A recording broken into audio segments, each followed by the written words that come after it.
So the first thing I'm actually going to do is jump down to number 10 and sort the class's scores from lowest to highest according to their 2012 scale score, because for some reason when I was playing around with it, it wasn't working after I did so many things. So I'm going to sort and then custom sort and then change student ID number to the 2012 scale scores and then hit OK. And then there's my student scores from lowest to highest based off of 2012 data. So now I'm jumping back up to number 1, and I need to change the name of the sheet down in the left-hand corner where it says Sheet 1. I'm going to change that, just double-click it, and change it to Longitudinal Data Set.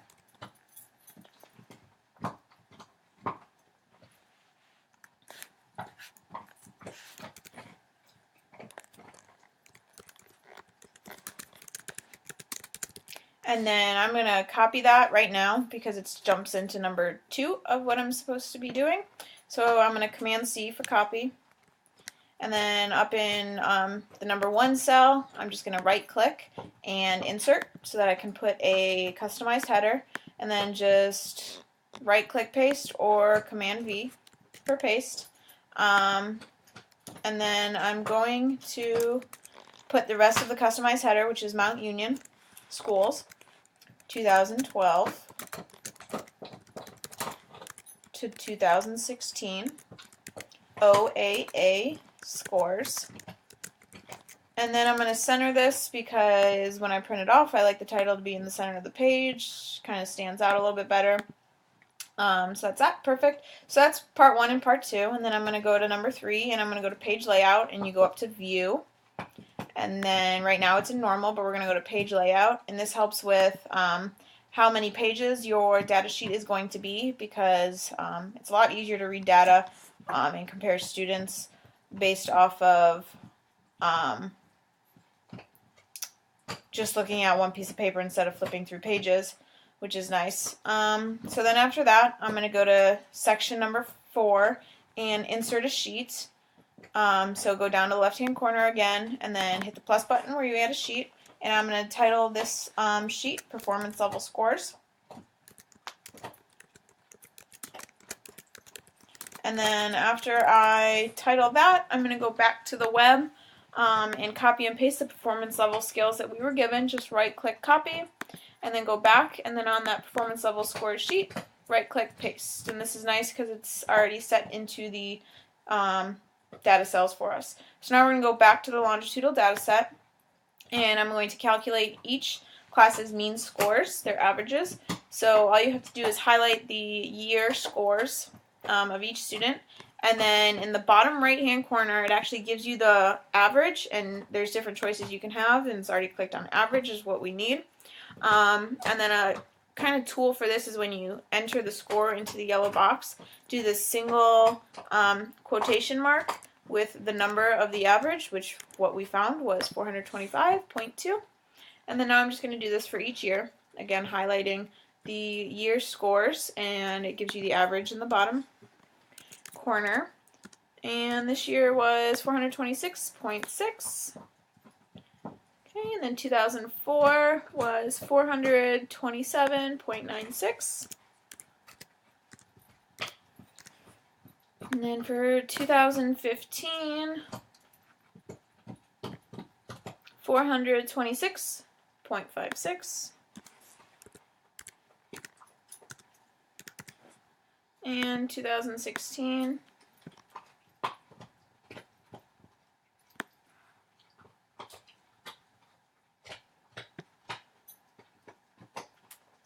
425.72. Okay, so now we have the average means for every year, which is good. Alright, now moving into number 11, which is creating the conditional formatting rules and highlighting it.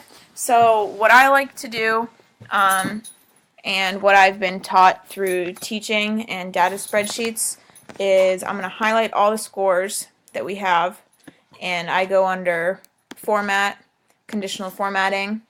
I'm going to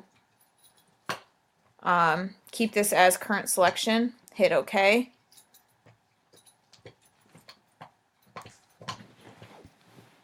Go back up to Format, Conditional Formatting, change this to this sheet, or performance level scores.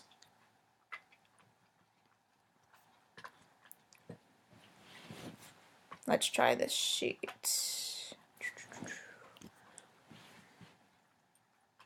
Because I just want to color code them.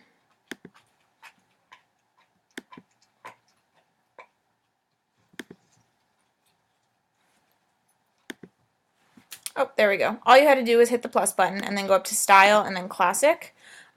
So what I like to do for this is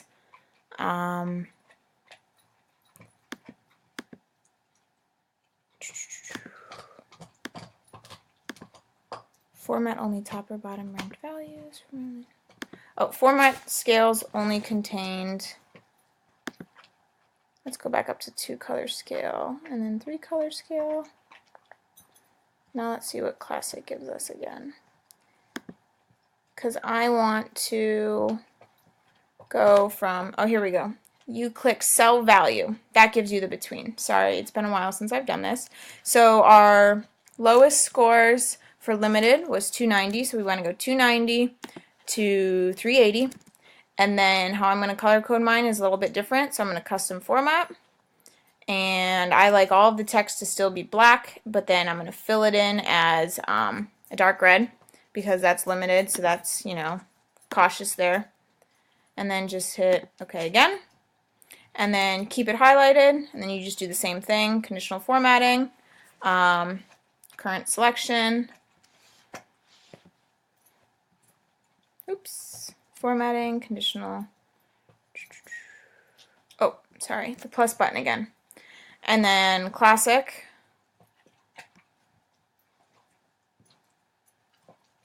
Format only cells that contain.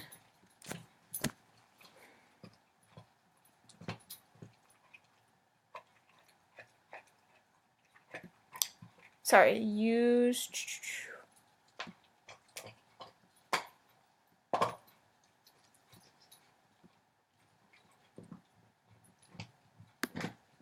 Format only cells that contain. That's what I keep selecting. And then cell value between. All right, so now basic is 381 to 399. And I'm going to custom format. Fill this one in as orange. Keep the font as black. And then hit OK. And hit OK again. And hit OK. Now I have new colors. And I'm going to do the same thing. Plus, Classic, only cells that contain, cell value. All right, now I'm going to Proficient, which is 400 to 428, and I'm going to custom format that, and now I'm going to do, again, text is going to stay black, but I'm going to fill it in as yellow because the scores are getting a little bit better, and then hit OK, and, oh, I can just add another one right there. Instead of hitting OK, Classic, format only cells that contain, cell value, then go accelerated, which is 429 to 449. Again, custom format. Color, let's fill that in green, because now you're accelerated and proficient. Font, I like to keep black. Hit OK, hit OK. Alright, and then my last one, I'm going to hit the plus button again.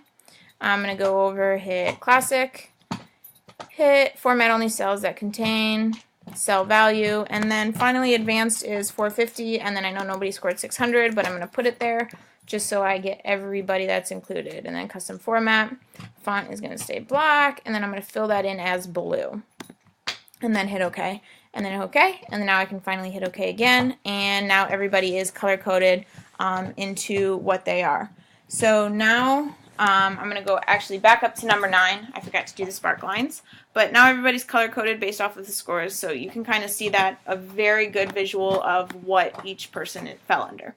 So now to do spark lines, I'm going to select their data scores again, but now not row number 1 because it's already done for us. So go to Insert, Spark Lines, and now we're going to select where we want to place them, and that's in column H, so we just need to highlight that, and then hit OK. And they are there for us.